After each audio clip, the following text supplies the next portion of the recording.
प्रभु यीशु के जीवित और समर्थी नाम में आप सब लोगों को जय यीशु मसीह। जिन लोग ऑनलाइन उसको देख रहे हैं और उसको सुन रहे हैं, आप सब लोगों का हार्दिक स्वागत है। और आपका आज की इस लाइव आराधना में आप सब लोगों का स्वागत है। प्रभु यीशु मसीह आप सबको बहुत आशीष दें। मेरा आपसे अनुरोध है, जितने लोग ऑनलाइन सुन रहे हैं और देख रहे हैं, शक्ल इंपॉर्टेंट नहीं है, सुनना बहुत महत्वपूर्ण है। तो यदि वॉइस क्लियर नहीं आ रही है, आवाज क्लियर नहीं आ रही है, तो आप कमेंट्स में डाल दीजिए कि वॉइस क्लियर नहीं है, तो हम वॉइस को मेंटेन करने की कोशिश करेंगे। तो जितने लोग ऑनलाइन जुड़ रहे हैं तो इस चीज के ऊपर ध्यान दीजिए, वॉइस चेक करें। जो हमारे टीम के लोग हैं, आप भी वॉइस चेक कर सकते हैं यदि वॉइस क्लियर है, क्योंकि हमेशा लोगों की ये शिकायत रही है कि वॉइस क्लियर नहीं आती है। इससे पहले कि हम लोग आराधना में आगे बढ़े, वचन में आगे बढ़े, अपनी आंखों को बंद करेंगे और प्रार्थना में एक साथ शरीक होंगे। जीवित और समर्थी पिता परमेश्वर, राजाओं के राजा, प्रभु के प्रभु, सर्वशक्तिमान पिता परमेश्वर, आपकी स्तुति और आपकी प्रशंसा करते हैं आज के इस पावन बेला के लिए, सुंदर वक्त के लिए, अच्छे मौसम के लिए, जो आपकी करुणा और आपकी दया से सृष्टिकर्ता हमने प्राप्त किया। आपका धन्यवाद हो। हम उस ईश्वर से बात कर रहे हैं जो सृष्टि का बनाने वाला है और सृष्टि का रचने वाला है। हम किसी सृष्टि से बात नहीं कर रहे, आज सृष्टि परमेश्वर से बात कर रही है।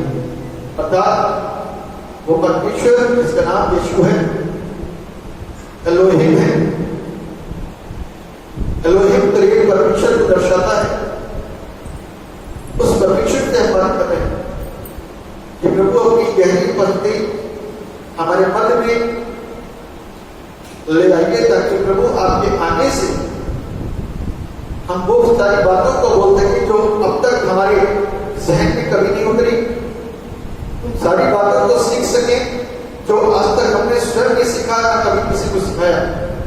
कुछ ऐसा नया प्रकाशन बताइए जो प्रभु आज हमारी जाति जिंदगी के लिए, एक विश्वासी के जीवन के लिए लाभदायक और महत्वपूर्ण हो सके। प्रभु हम आपसे दुआ करते हैं, मुझे अपनी खिदमत के लिए बल और दामन के साथ इस्तेमाल करना, ताकि प्रभु आपके राज का विस्तार बल और दामन के साथ हो और उस स्वर्ग के राज में प्रवेश करने के लिए जो बातें हमारी व्यक्तिगत जिंदगी और आत्मिक उन्नति के लिए अनिवार्य और जरूरी है, उसको प्रभु अपने जीवन के अंदर, अपने हृदय के अंदर आने दे और उसको सीख और सुन और मान करके कर्मों में उसको ढाल करके हम अपनी तैयारी धरती पर रहते हुए स्वर्ग के लिए कर सके। जो हमारी अपेक्षा है, यही हमारे धार्मिक अनुष्ठान है, यही हमारी धार्मिक सेवा है। प्रभु आप अपनी करुणा और अपनी दया हम सब सुनने वालों के ऊपर बनाइए, देखने वालों के ऊपर बनाइए, प्रचार करने वालों के ऊपर बनाइए, ताकि हम सब आशीष पा सकें। धन्यवाद प्रभु, आपकी प्रार्थनाओं को सुनिए। सारा आदर महिमा गौरव आप देते हैं। प्रार्थना को उद्धार करने वाले एकमात्र जीवित और समर्थी प्रभु यीशु नासरी के नाम करके मांगते हैं, जैसे सुनिए और कबूल कीजिए। आमीन।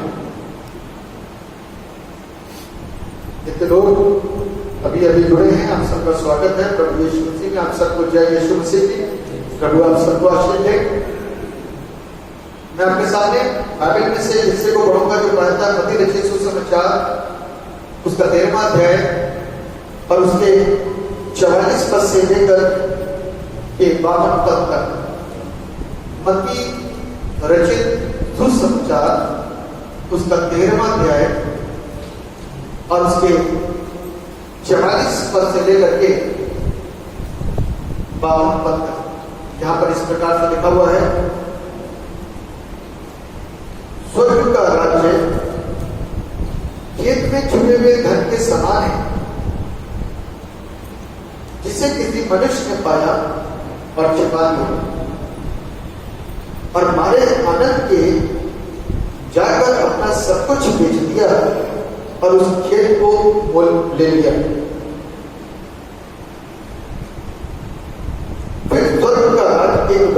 के समान है जो अच्छे मोतियों की खोज में था।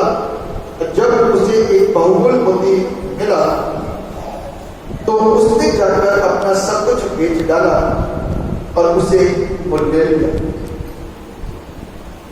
फिर स्वर्ग का राज उस बड़े जाल के समान है जो समुद्र में डाला गया और हर प्रकार की मछलियों को समेट लाया।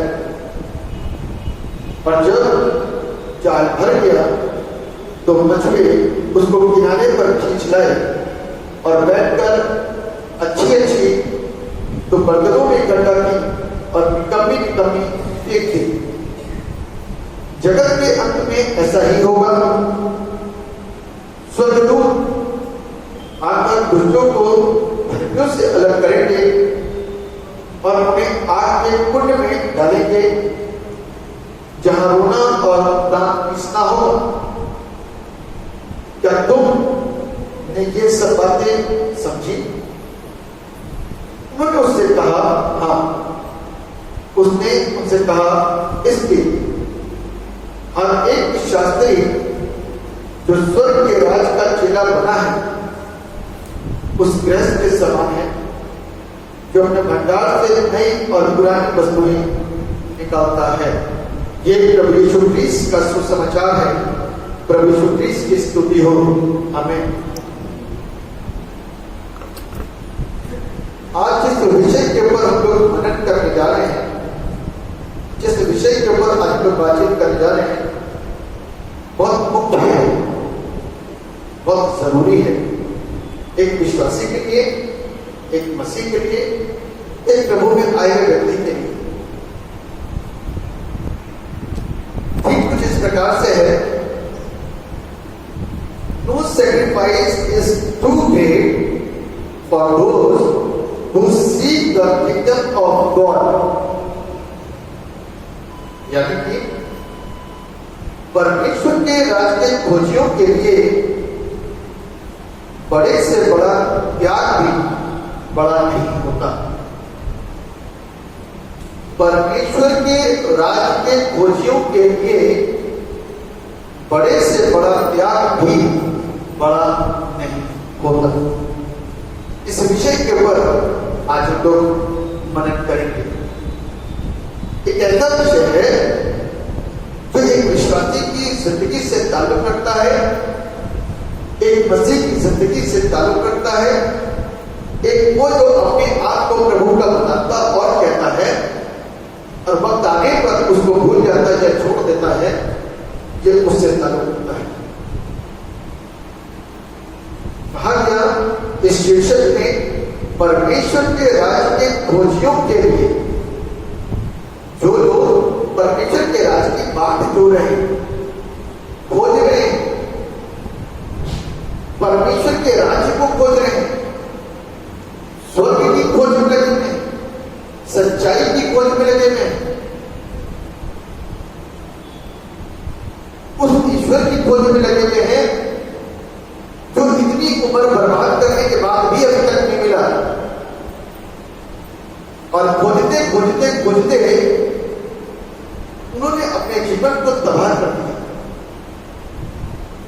और जीवन दुखों से भरा हुआ, कष्टों से भरा हुआ, बीमारियों से घिरा हुआ, दुष्टात्माओं से लदा हुआ हमारे जीवन को एक दीपक के समान चुभ रहा है और खा रहा है।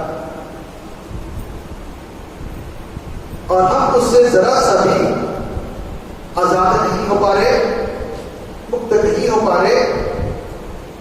उसका कारण, उसका वजह है क्योंकि अभी हमारी डेस्टिनेशन यानी कि अभी हमारी खोज जहां पर हम पहुंचना चाहते हैं पूरी नहीं हुई है।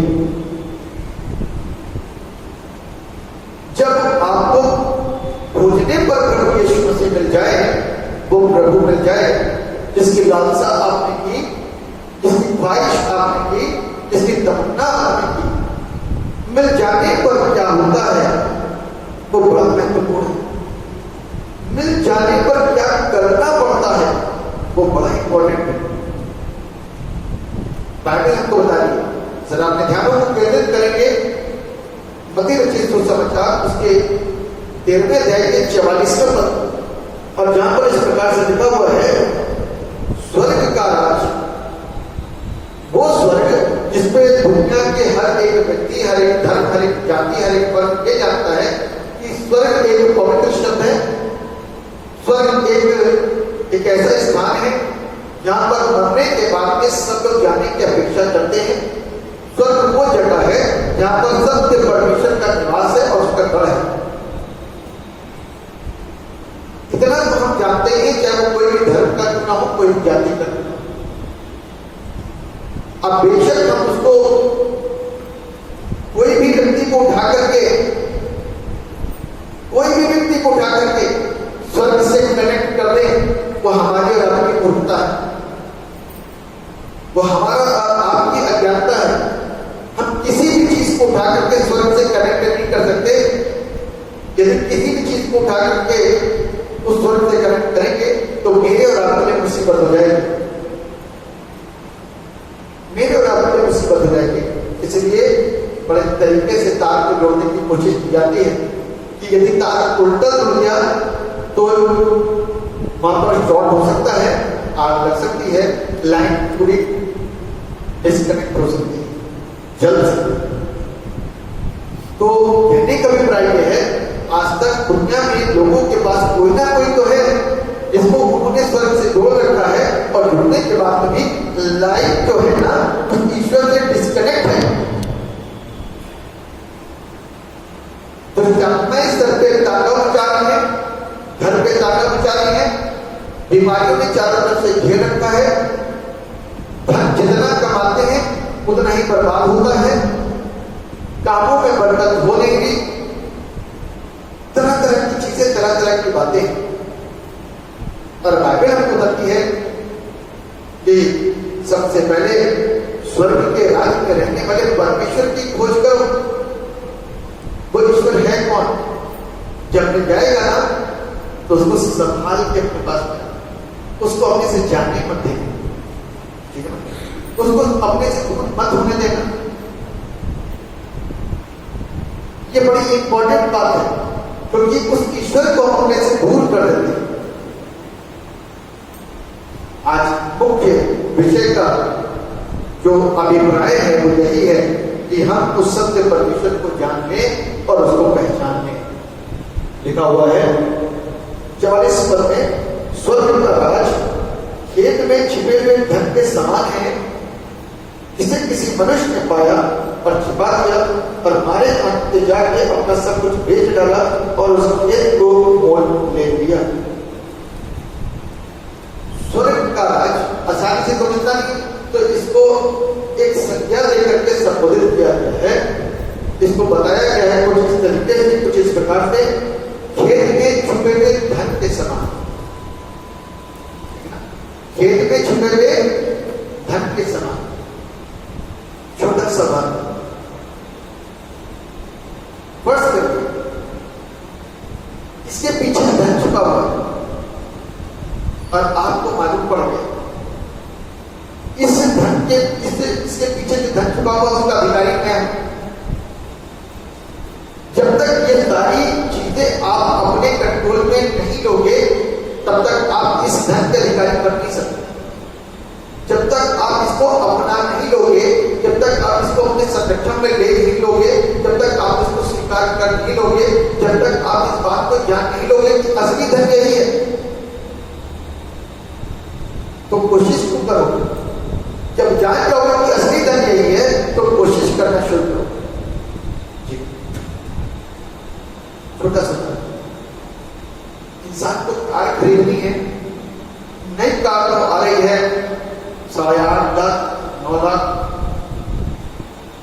और वही कार किसी को शादी में मिली और वो बंदे को चलानी ही नहीं आती, और वही 10 दिन पुरानी कार को वो 4 लाख और 5 लाख में बेच रहा है। तो जो जानकार है वो उस कार को खरीदने की कोशिश जरूर करे, ठीक है ना? वो उस कार को खरीदने की कोशिश जरूर करेगा। कौन? जो जानकार है। जो जानकार नहीं है उसके लिए सब कुछ बेकार है।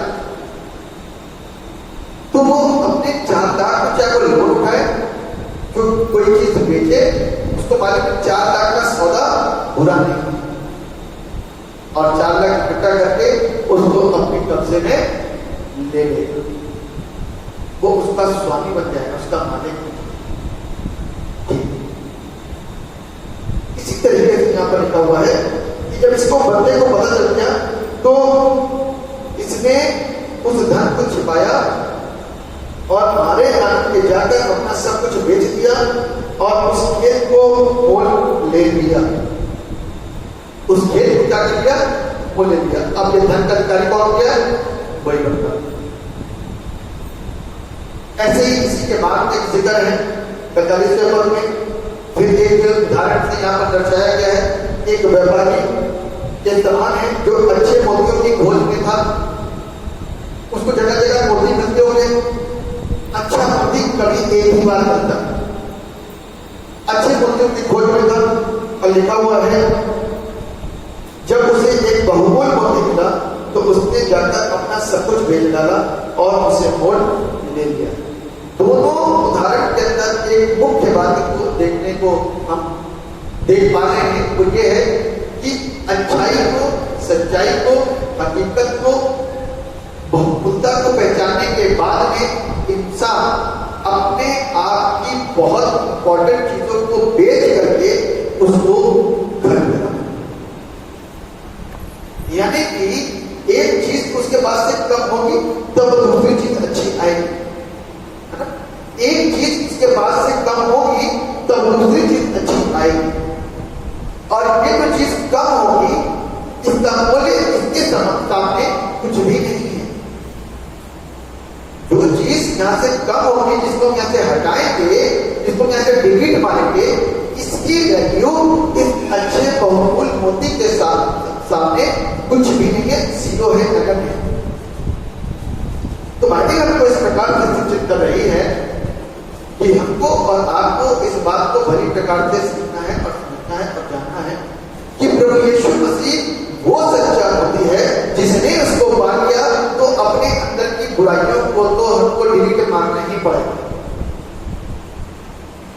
अपने अंदर की चीजों को तो डिलीट मारना ही पड़ेगा, अपने आप का त्याग देना ही पड़ेगा, अपने तमाम प्रकार की वो चीजें जो लाभ की नहीं उनको छोड़ना ही पड़ेगा, तभी आप उसको अपने अंदर ले पाओगे। फिलिपियों की पुस्तक निकाल लीजिए, यहां रुके रहिएगा लेकिन फिलिपियों की पुस्तक को निकाल लीजिए।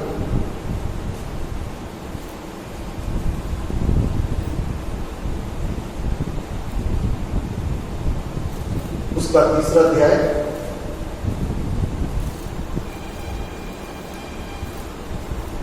और उसका 7वां पद मैं आपके सामने पढ़ने जा रहा हूं। फिलिपियों उसका 3रा अध्याय और उसका 7वां पद देखिए क्या लिखा हुआ है। परंतु जो जो बातें मेरे लाभ की थी, जिससे मैं प्यार करता था, जिससे मैं प्रीति रखता था, जो जो बातें मेरे लाभ की थी, उन्हीं को मैंने बहुमूल्य मोती के लिए, मैदान में छुपे हुए धन के लिए, अर्थात यहां पर नाम दिया गया, उसको मैंने मसीह के कारण हानि समझ लिया, यीशु के कारण हानि समझ लिया, सत्य के कारण हानि समझ लिया, सच्चाई के कारण हानि समझ लिया, और उसको प्राप्त करने के लिए जो चीज मेरे लाभ की थी उन सबको डिलीट मार दिया अपनी लाइफ। क्योंकि अपने अंदर की चीजें जो डिलीट मारनी है हमको, जब तक नहीं लगेगी तब तक यीशु की एंट्री हमारे अंदर नहीं होगी। क्योंकि हमारे अंदर जो चीजों को डिलीट मारा जा रहा है, हम उसको कभी अपने फायदे की चीज समझते थे, लेकिन यीशु मसीह को जानने के बाद में, यीशु मसीह को पहचानने के बाद में हमने उसको डिलीट मार दिया। एक चोर व्यक्ति चोरी करना छोड़ दिया, चोरी से भी पैसा आ रहा है, लेकिन एक वो आशीष आ रही है, क्या चोरी को छोड़ोगे तो वो आशीष आ रही है, इसके आने से जीवन के अंदर सारी कुशलता, सारा आनंद, सारी चीजों की भरपूरी पाएगी, तो चोरी तो छोड़नी पड़ेगी। और आगे हम बता रहे हैं कि एक चोर अपने अंदर की उस बुराई को निकाल करके बाहर करता है और अपने आप को उस चोरी से मुक्त करता है, व्यभिचार से मुक्त करता है। कितने भी धार्मिक लोगों को देख लो, इतिहास गवाह इस बात का, इतिहास गवाह इस बात का कि सब व्यभिचार और पैसे की लालच में पड़े हुए,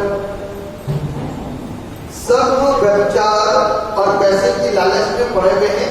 और जब तक इसको डिलीट नहीं मारेंगे, यीशु मसीह तो आपको मिलने वाला है, यीशु मसीह आपको मिलने वाला है, कभी नहीं मिल सकता।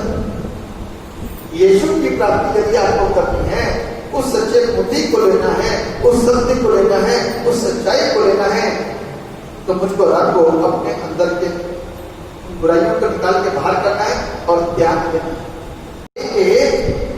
जब मैं और आप त्याग नहीं करते ना, समझे कि मैंने प्रभु के बहुत बार फिर मान लिया। इस बात को मत भूलना कि आप स्वर्ग की तैयारी कर रहे हो, स्वर्ग मिल रहा है आपको घर बैठे, जो कई 100 किलोमीटर पैदल और नंगे पैर और घुटनों के बल यात्राओं में जाना पड़ता था, तरह तरह के बलिदान चढ़ाने पड़ते थे, तरह तरह के कष्टों को उठाना पड़ता था, वो घर बैठे मुफ्त में मिल रहा। तो इसीलिए हमको और आपको इन सारी चीजों को सीखने की जरूरत और आवश्यकता है कि हम और आप अपने अंदर के उस बुराइयों को अपने शरीरों से, अपनी हरकतों से, अपनी आदतों से चेंज करें, आदत को बदलें। यदि आदत बदल जाएंगे तो मेरे और आपके अंदर बड़े परिवर्तन आ जाएंगे, यीशु मसीह की प्राप्ति जाएगी।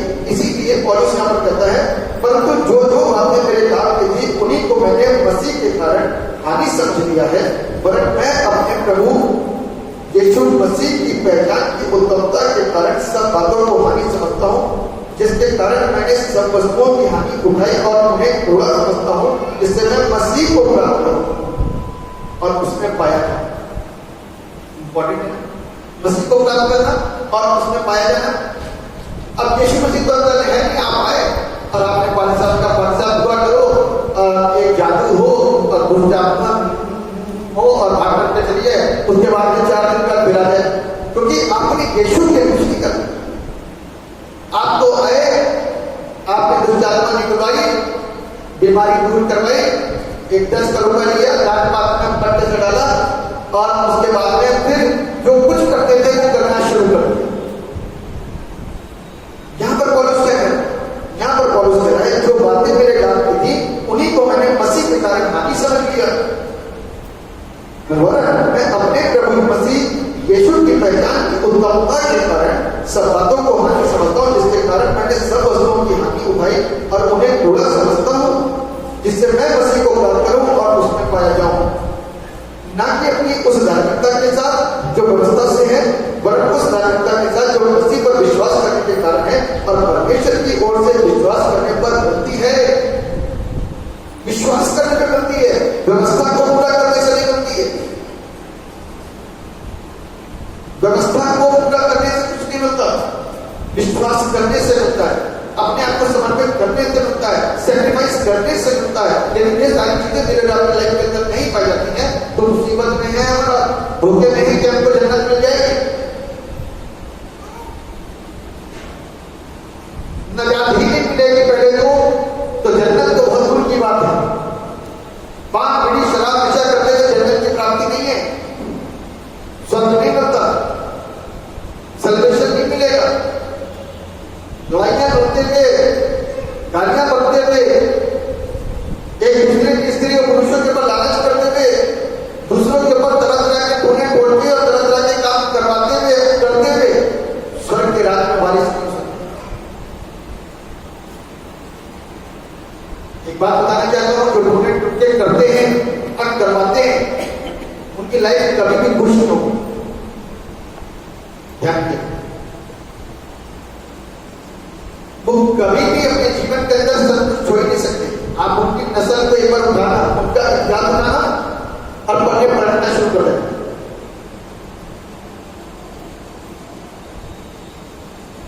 आपको सब जगह ऐसी समस्याएं दिखाई देंगी, ऐसी समझोगे कि वाकई जो कहा गया, सिखाया गया, जो बताया गया वो हकीकत है। भक्तों की जिंदगियां ठीक नहीं रहती, आखिर में भगत परेशानी रहते। यहां पर तो बहुत लोग आते हैं। लॉकडाउन से पहले बहुत लोग यहां पर आया करते थे, इतने भगत तांत्रिक सब आए। यहां कैंप किया जाता है तो कितनों की जिंदगी को बर्बाद करा, कितनों की जिंदगी को बर्बाद करा, तो यहां आने की क्या जरूरत पड़ी? इसलिए क्योंकि बगैर यीशु के आजादी है। रोगे, गिड़गिड़ाओगे, चिल्लाओगे तो पता चलेगा भैया यीशु के पास ही जाओ, जीवन नहीं। जिस नाम में है मुक्ति, जिस नाम में है शक्ति, वो सिर्फ एक नाम है, वो है यीशु नाम। वरना तो मेरा तो ये कहना है कि भैया कोशिश सब जगह कर लो। यदि मन के अंदर यीशु मसीह ने आपने प्रार्थना करवाई आकर के किसी भी उद्देश्य से, भैया ठीक हो जाए हमारा बंदा, आपने किसी भी उद्देश्य से आकर के प्रार्थना कराई और करवाने के बाद में आप वापस अपने पूरी क्रियाकलाप को करते हो तो वापस उस समस्याओं में गिरोगे। उसका कारण बता रहा हूं। कहीं आप सोचो कि यीशु मसीह का कहर आपके ऊपर टूटेगा, नो, मैं बता रहा हूं। निकाल लीजिएगा रोमियो की पुस्तक, उसका पहला अध्याय क्या होता है मैं उसको बताऊंगा। रोमियो की पुस्तक, उसका पहला अध्याय और उसके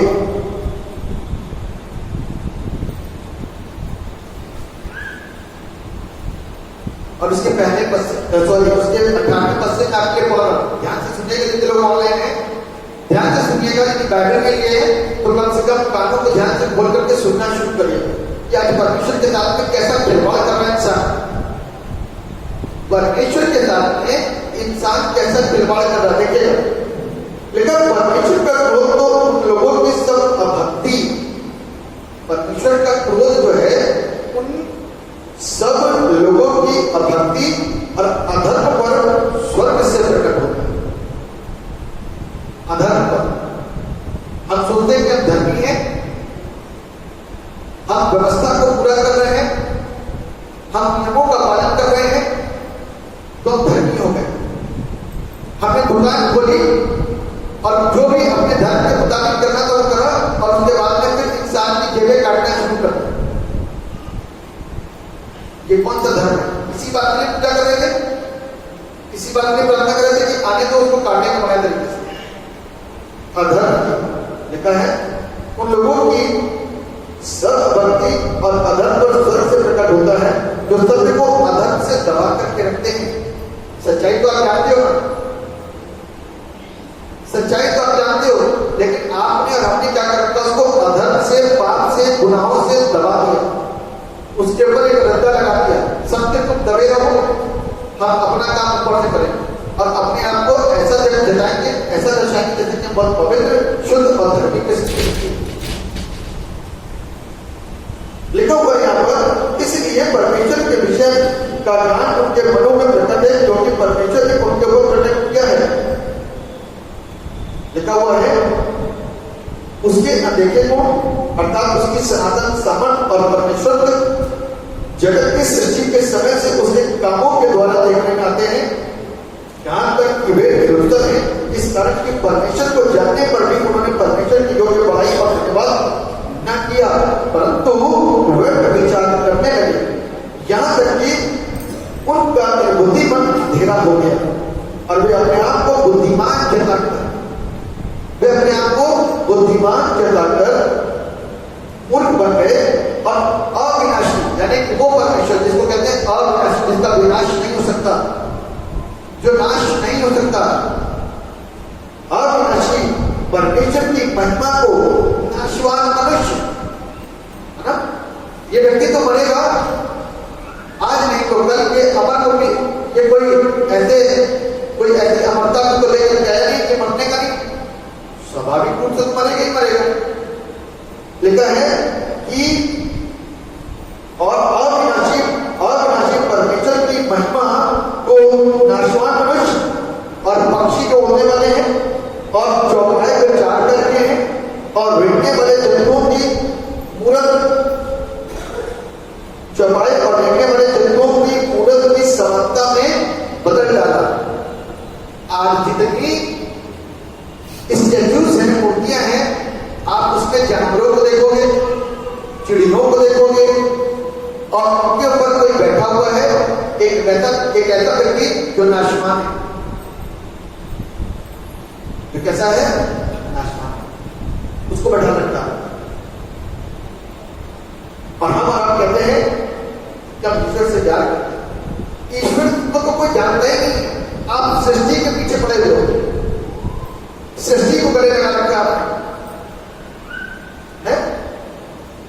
ठीक करता है तो कभी किसी पत्थर के पीछे पड़ गए, कभी इंसान के पीछे पड़ गए।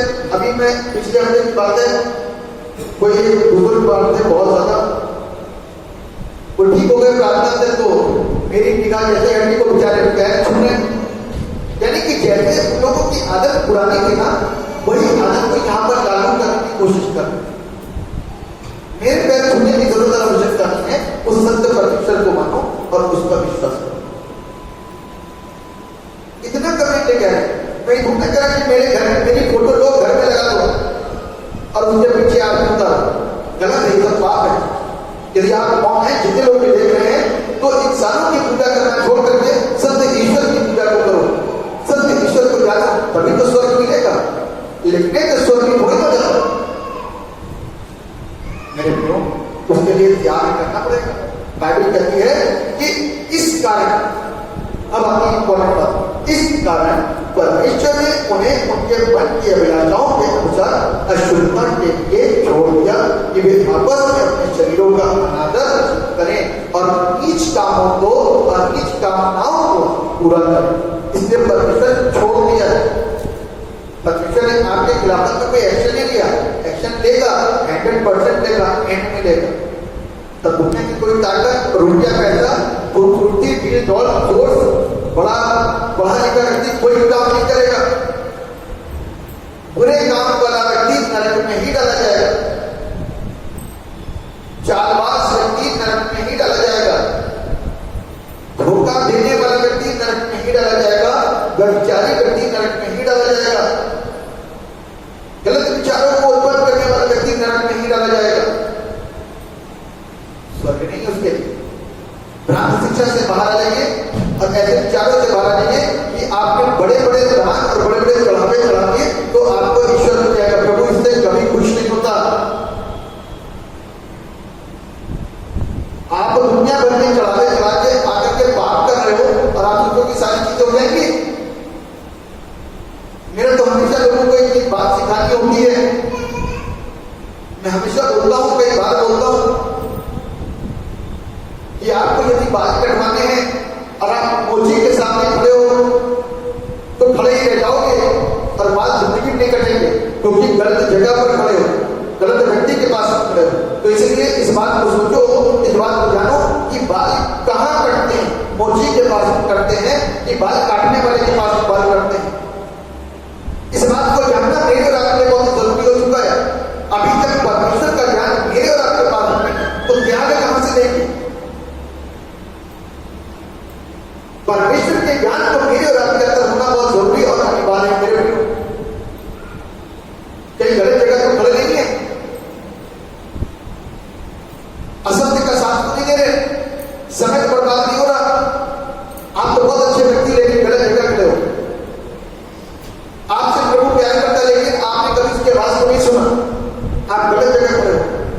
उसने आपके घर में आकर के दस्तक दी लेकिन आपने उसको नजरअंदाज कर दिया, अधीने बन के थे और समस्याओं में घिरे हो और फिर भी कहते हो कि समस्याओं से बाहर हो, लेकिन गलत दर पे खड़े हो, इसलिए समस्याओं से बाहर नहीं आ पा रहे।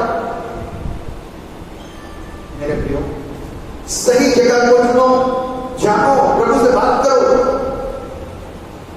जितने लोग मुझको ऑनलाइन देख रहे सुन रहे, अन्य विश्वास के लोग यदि मुझे देख रहे सुन रहे, तो मेरा आपसे सिर्फ यही कहना है, यही सवाल है कि परमेश्वर से खुद बात करो। सत्य कौन है अपने आप को प्रकट करे, अब वो आपसे बात करेगा, क्योंकि वो समय चल रहा है जिस तरह के उनके लोगों की उसने जो वादा किया है कि अंत के दिनों में मैं अपना आत्मा दे दूंगा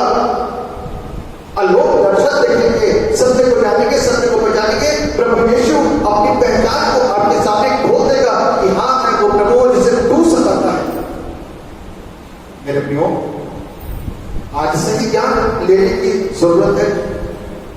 आपको कौन पसंद करेगा? एक वो व्यक्ति जो समाज में तिरस्कृत है, उसको कोई पसंद नहीं करता। एक वो व्यक्ति जो शराबी, इसको कोई पसंद नहीं करता, उसकी कोई वैल्यू नहीं है। एक वो व्यक्ति जो किसी प्रकार के ड्रग में लगा हुआ है, उसको कोई पसंद नहीं करता। एक वो व्यक्ति जो किसी प्रकार से अयोग्य है, कुछ कर नहीं सकता, बेकार है, या पढ़ा लिखा नहीं है, काम काज का नहीं है, उसको कोई पसंद नहीं करता। आलसी को कोई पसंद नहीं करता, बिगड़े के चरित्र को कोई पसंद नहीं करता। लेकिन यीशु पसंद करता है उस कंडीशन में, एक बार आप इससे आवाज देकर तुम करो, हे प्रभु मैं तेरा बेटा, मैं तेरी बेटी हूँ, तो मैं गुनहगार हूँ, अपने सारे गुनाहों को मानता हूँ, अपने पाप को मान करके घुटने टेक करके उससे बात करो, प्रभु अपने दर्शन को मुझे दे, और आज के बाद अपने सारे बुरे कामों को त्याग दूंगा, छोड़ दूंगा। उससे दिन आपकी लाइफ का फैसला हो जाएगा। आप तो प्रभु के पास आए, आप तो सिर्फ पैसा खर्चा करा, आप सिर्फ खिलाने पिलाने लगे रहे, और कुछ आप जो काम नौकरी लेते वक्त यानी कि रिश्वत देने की कोशिश करी, वही सोचो वो रिश्वत आपकी बात पहुंच रही है। वो रिश्वत नहीं लेता, ध्यान रखना। वो जिंदा खुदा है, वो आपके अंदर की आवाज को एक बार सुनना मांग रहा है, आपके पास आ जाए, भूल नहीं आपसे, आपके हृदय के पास खड़ा होकर के आपको नॉक करता है, लेकिन आप दरवाजा कभी नहीं खोलते। क्यों? क्योंकि या तो आप अपने अंदर की मलिनता की वजह से दरवाजा नहीं खोल पा रहे, क्या आप इतने शराब में डूब गए हो कि आप दरवाजा नहीं खोल पा रहे, क्या ऐसे नशे की आदतों में आप लिप्त हो गए हो कि दरवाजा खोल नहीं पा रहे, या फिर आप इतने अयोग्य हो कि दरवाजा खोल नहीं पा रहे, या फिर आप चरित्र से इतने बिगड़े हो कि दरवाजा खोल नहीं पा रहे। तो मेरे प्रियो, आज आप कैसी व्यवस्था नहीं बनाओ, दरवाजा खोल दो, प्रभु एंट्री करें, और प्रभु आएगा और आपको सुनेगा। जिस बात को मैं क्लियर करना चाहता हूं वो ये है, आज तो आपको छिपा हुआ मोती अर्थात यीशु मसीह के विषय में बता दिया। आज तो वो सच्चे प्रभु के विषय में हमने आपको बता दिया। आज उस सच्चाई को, उन लोगों को जो तरह तरह से किस किस के पापों में लिप्त थे, जिनका नाम, जिसका वर्णन अभी मैंने किया, उन लोगों के सामने उस सच्चे धन को मैंने दिखा दिया। एटलीस्ट अब तो कुछ करने की कोशिश करो, और मत सोचना कि हमने प्रभु के लिए अपने घरों से ये हटा दिया, वो हटा दिया, मूर्तियां हटा दी, ये कर दिया। मुझे चरित्र को भी सुधारना है, आदतों को बदलना है, कामों को बदलना है, सोच को बदलना है। सोच वही की वही है, और मूर्तियां घर से हटा दी तो कोई लाभ नहीं। बाइबल एक बात बताती है, यीशु मसीह का जब क्रूसिफिक्शन हुआ तो मंदिर का पर्दा दो भाग में फट गया, और बीच में उसने नहीं चाहा कि कोई मध्यस्थ रहे। यीशु मसीह चाहता है आप डायरेक्ट उस प्रभु से बात करें। हमारे मां जहां कोई जरूरत होती है तो आप देखो, जरूरत में इंसान कई 100 किलोमीटर तक भागता है, प्रभु कहीं नहीं भगाता आपको। प्रभु कहीं जाने के लिए कह रहा है, प्रभु कहते अपने घर में बैठो, घुटने टेको, तुझसे बात करो, सच्चे हृदय से मांगो, मैं तुमको मिल जाऊंगा। बगैर खर्च करें, बगैर खर्च करे मिलेगा। खर्च तो वो करता हमारे लिए, और खर्च करता भी है, खर्च हो भी गया। प्रभु यीशु मसीह ने अपने प्राण को मेरे अर्पित किया।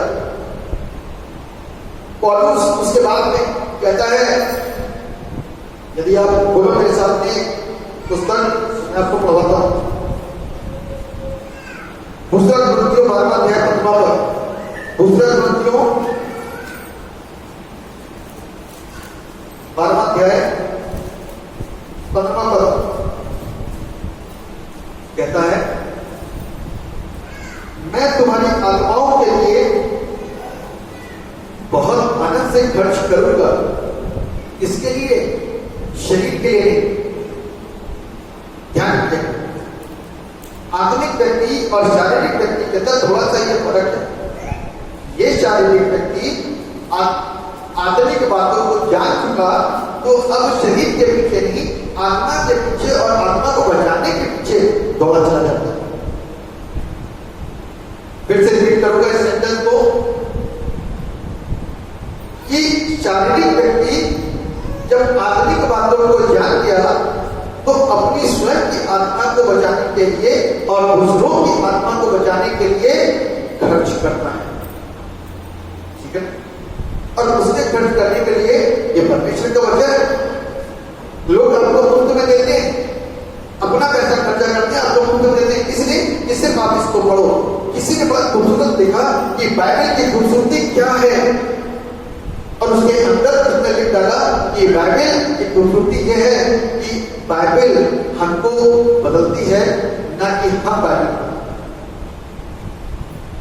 ये खूबसूरती बाइबल की बाइबल हमको ऊपर से लेकर के नीचे तक, नीचे से ऊपर तक, दाएं से बाएं और बाएं से दाएं सब दिशा के अंदर घुमा कर देती है और बदल देती है, नया बना देती है।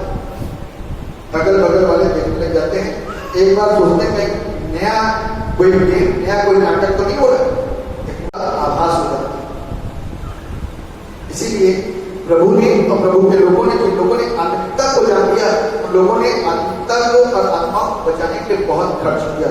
और लिखा हुआ है, वरन आप भी खर्च हो जाऊंगा, यानी कि खुद भी मर सकता हूं मैं तुम्हारे लिए। क्यों? क्योंकि उसने अपने आप को इस कदर दे दिया पब्लिक के बीच में, लोगों के बीच में, कि कितने जोखिमों में से होकर के गुजरा। मरा, समुद्र के बीच में गया, लोगों ने मारा, पथरवाह किया गया, तरह तरह की यातनाएं उसको दी गई, तरह तरह के काम उसके साथ हुए, बहुत कुछ वगैरह वगैरह, भूखा भी रहा, जानवरों के बीच में भी पड़ा रहा। किसके लिए? मेरे लिए और आपके लिए। और इसमें वो दाम नहीं मारा,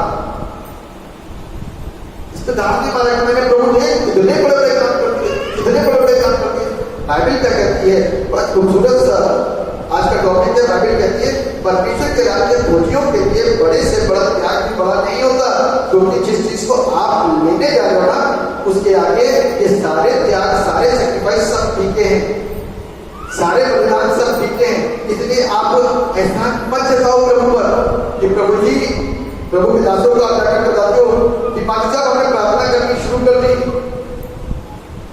आधे घंटे की प्रार्थना करते हैं, 5 मिनट की प्रार्थना करते हैं, और पूछा प्रार्थना क्या करते हो, तो कहते हैं यीशु यीशु यीशु यीशु यीशु यीशु यीशु। आधे घंटे तक यीशु यीशु ही करते रहते हैं, और हमारा दिमाग क्या करने आ करते हैं। और जब यीशु मसीह से बात करने की बात होती है, तो वहां यीशु यीशु यीशु यीशु यीशु करते रहते हैं। यहाँ आकर के पास्टर साहब यहाँ दर्द हो रहा है, पास्टर साहब सर में दर्द हो रहा है, कंधे में दर्द हो रहा है, पेट में दर्द हो रहा है, पैरों में दर्द हो रहा है, गाय दूध नहीं निकाल रहे, बछड़ा दूध नहीं पी रहा, बच्चा दूध नहीं पी रहा, आज बोतल से नहीं पी रहा, तरह तरह की बातें आप करते हो। यीशु मसीह से बातें क्यों नहीं करते? मैं निवारण करता थोड़ी ना हूं, या प्रभु का कोई भी दास निवारण करता थोड़ी ना है। मैं आप सिर्फ उसी से प्रार्थना करते हैं, मैं हूं या प्रभु का कोई भी दास हो, सिर्फ उससे प्रार्थना करते हैं, यीशु से, वो ही काम करता है। आप तब भी सृष्टि के पीछे भागते थे और आज भी सृष्टि के पीछे भाग रहे हो। आप जीवन देने वाले के पास ना हो, जीवन देने वाले के पास ना हो। ठीक है, आपको एक गुरु की, एक मार्ग दिखाने वाले की जरूरत और आवश्यकता है, आपको दिखाया गया है, दिखाया जा रहा है, लेकिन आपसे इस बात की हिदायत की जाती है, आपको इस बात को सिखाया जाता है कि आप उस सृष्टिकर्ता को अपना लो, सारी चीजें बेच करके उसको अंदर ले लो। यही तो आज का सबक था। सारी चीजों को निकाल कर, सारी चीजों को बेच करके, सब कुछ को हटा करके सिर्फ उसको ले लो, सिर्फ यीशु को ले लो, तो जीवन के अंदर इतना आनंद आएगा, शायद उसका बयान सिर्फ वो व्यक्ति कर सकता है जिसके जीवन के अंदर यीशु है। वो कभी नहीं कर पाएगा जिसने यीशु को कभी अनुभव किया ही नहीं। मेरे प्रियो, अब्राहम ने जब अपने घर को छोड़ा तो ऐसा नहीं था कि बीच बीच में आता रहा, कुछ होता रहा, सब कुछ छोड़ दिया, प्रभु के कहने में सब कुछ छोड़ दिया। उत्पत्ति की पुस्तक उसका 12 अध्याय के अंदर लिखा है कि प्रभु ने उसको नजदीक अपने पिता के घर को छोड़, और उसने छोड़ दिया, जो उसके साथ में चले गए, बाकी सबको छोड़ दिया, और उनके बाद से बढ़ता रहा, बढ़ता रहा, बढ़ता रहा, बढ़ता रहा, बढ़ता रहा। और बाइबल बताती है परमेश्वर ने उसके द्वारा एक नई नस्ल पैदा की, प्रभु ने उसके द्वारा एक नई नस्ल पैदा की, और उस नस्ल को आज तक आप जानते हो, इब्राहिम से कौन पैदा हुआ? इसहाक। इसहाक की औलादें कौन थी? एसाव और याकूब।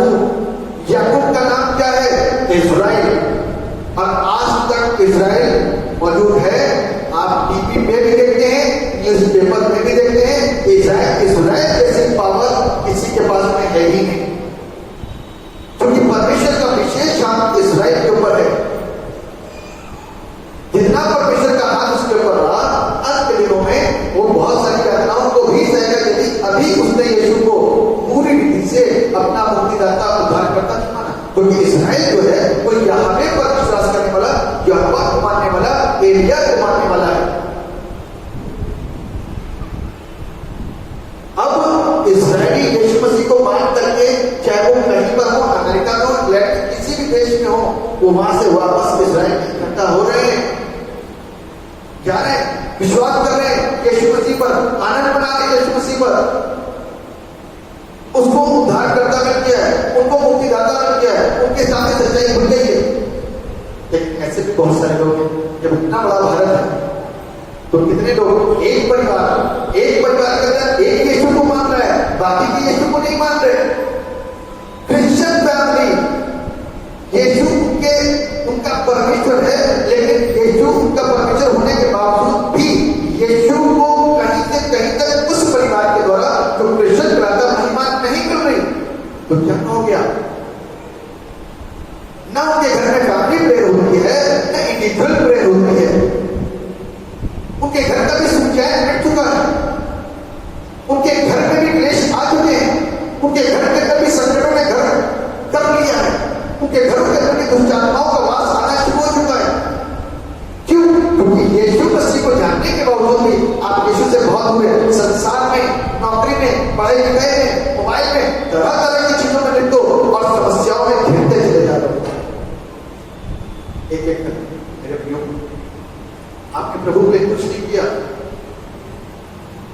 आप और हम तुरंत दूसरे एक विश्वासी व्यक्ति को सिखाने की कोशिश करते हैं। जीवन को बदलने वाली बातें उनको बताइए ताकि उनकी जिंदगियां बदल सके, उस सत्य को जान सके।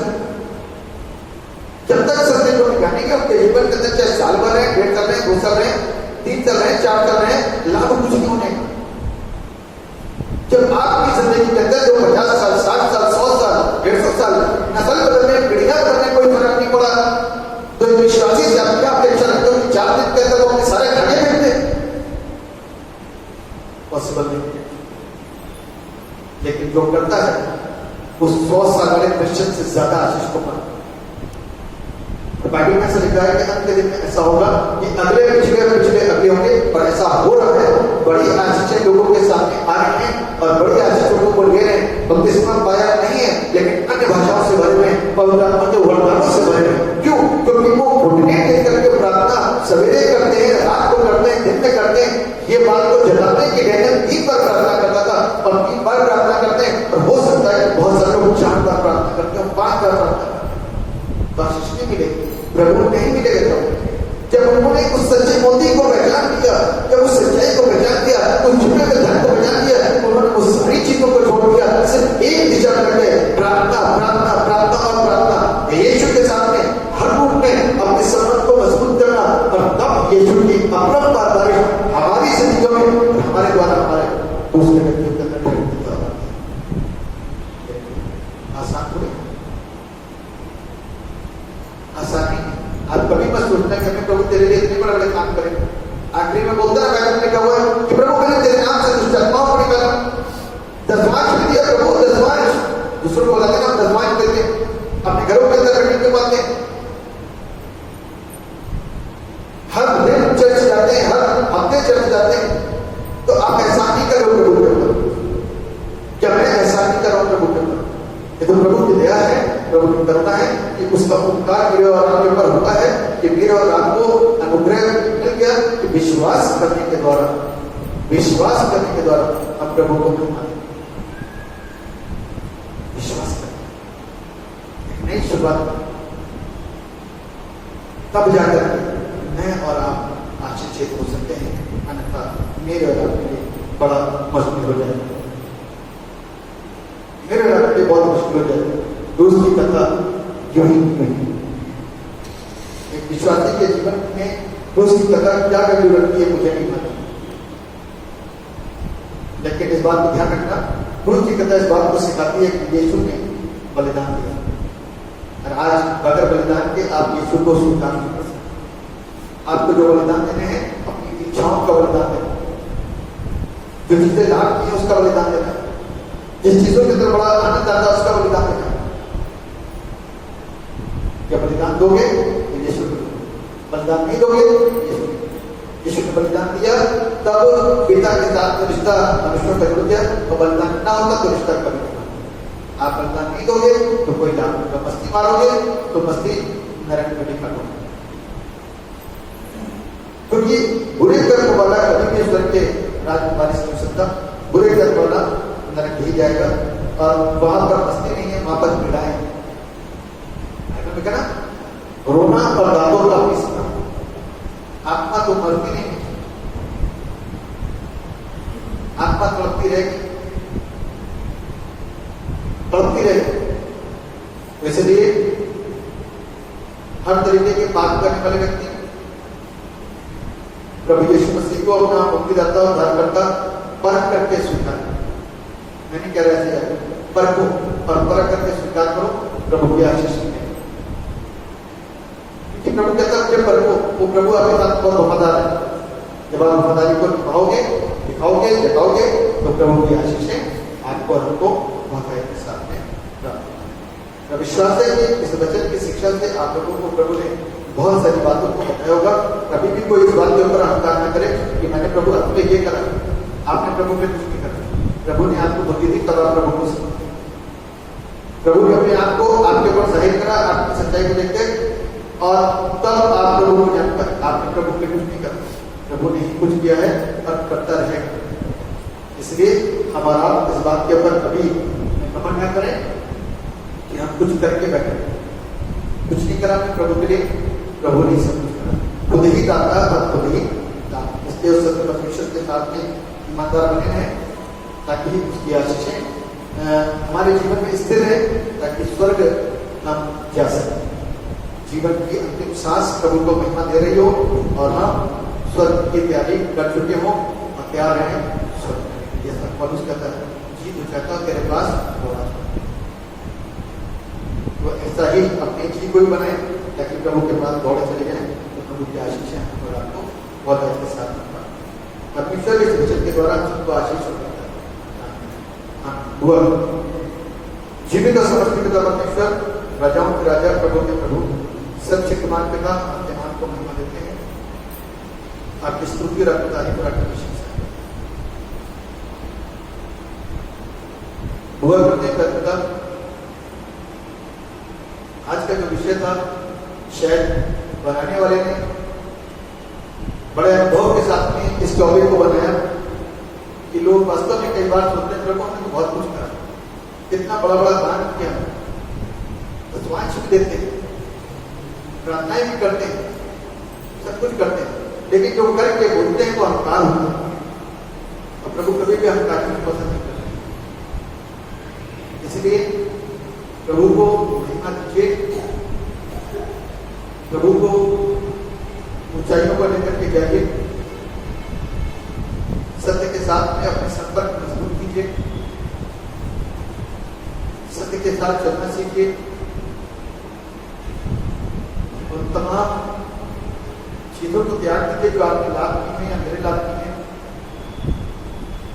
क्योंकि आज और वर्तमान में मेरे लाभ की चीजें हो सकता है इनमें से कुछ चीजें ऐसी हों जो प्रभु को पसंद ना हो, लेकिन आपको बहुत पसंद हो, उसको ध्यान दें, ताकि प्रभु की आशीषें हमारे जीवन में बहुत के साथ में रहें।